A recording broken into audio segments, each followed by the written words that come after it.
/Guide Giddy. The 48th Mill Valley Film Fest. Shannon Gorman and Brendan Fraser in Rental Family. Photo by James Lau /Searchlight Pictures. Copyright 2025 Searchlight Pictures.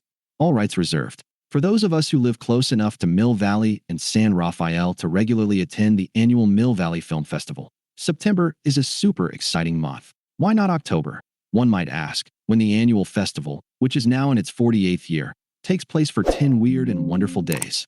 It's because September is when programmers officially announce the films and special guests that will be the focus of our attention during the course of the increasingly well-attended festival. Taking a look at the MVFF lineup for the first time every September is like tearing open one of those curated brown paper-wrapped mystery packages from the local record shop, the kind with a surprise-packed stack of vinyl records hiding inside.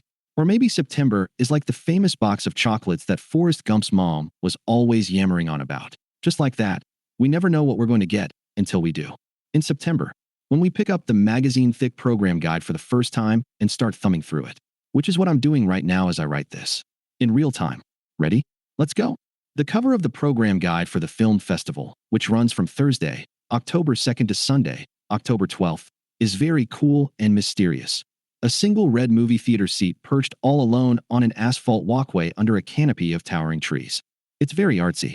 And it does make the point that compared to a lot of film festivals, this one happens in a beautiful part of the world where nature and creativity grow up together in twisty, knotty, branchy ways. Like I said, artsy.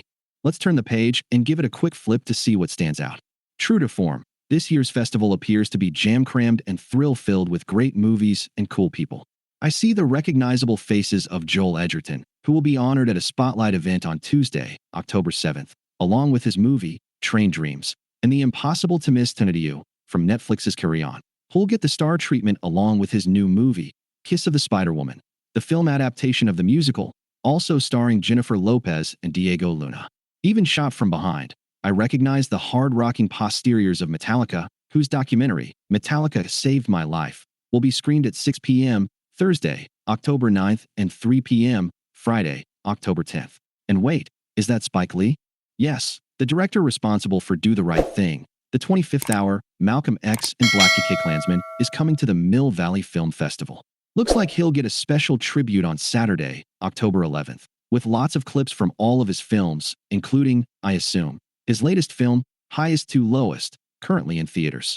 There's no movie being screened with this tribute, but hey, it's Spike Lee. This is quite possibly going to be the hottest ticket of the event. And let's face it, it's probably already sold out, but one never knows. It's the kind of event for which rush ticket lines were invented. Okay, now let's jump to opening night. Hamnet, directed by Oscar winner Chloe Zhao, Nomadland, is, as previously revealed, the big screen adaptation of O'Farrell's best-selling historical romance about William Shakespeare, Paul Mescal, and his wife, Agnes, aka Anne Hathaway, played by the alarmingly exceptional Jessie Buckley, Women Talking, and how the children they share, specifically their son, Hamnet, go on to inspire one of the greatest pieces of theater of all time. Buckley and Zhao will be there for the screening.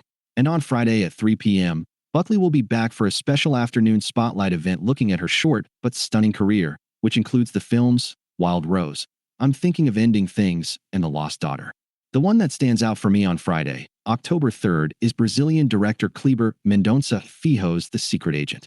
Wagner Moura, seen last year in Civil War, is a man attempting to escape with his son from the repressive Brazilian government in 1977, in a tense drama all taking place during Carnival. Saturday, October 4th brings a lot of cool things, including a terrifying and beautiful animated version of George Orwell's Animal Farm, 11:30 a.m., Ralph Fiennes' New World War II music-themed drama, The Coral, 3:30 p.m., and the documentary Love Plus War, 7 p.m., about fearless conflict photojournalist Lindsay Addario. Skipping a couple of pages brings me to Nouvelle Vague, the new black-and-white French new wave homage from director Richard Linklater, Dazed and Confused, School of Rock, Hitman, which screens at 7 p.m. Sunday, October 6th at the Raphael. Starring Zoe Deutsch as Jean Seberg and Guillaume Marbeck as Jean-Luc Godard, it takes place on the streets of Paris in 1959 as Godard and his team prepare to shoot the underground film, Breathless.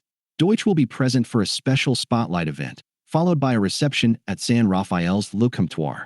That's a big night actually, since it also brings side-by-side screenings of Yorgos Lanthimos' new sci-fi/thriller kidnapping comedy, Begonia, 7 p.m., and director Luca Guadagnino's new After the Hunt, 7 p.m., starring Julia Roberts in what looks like a tense sexual assault mystery set in the world of academia.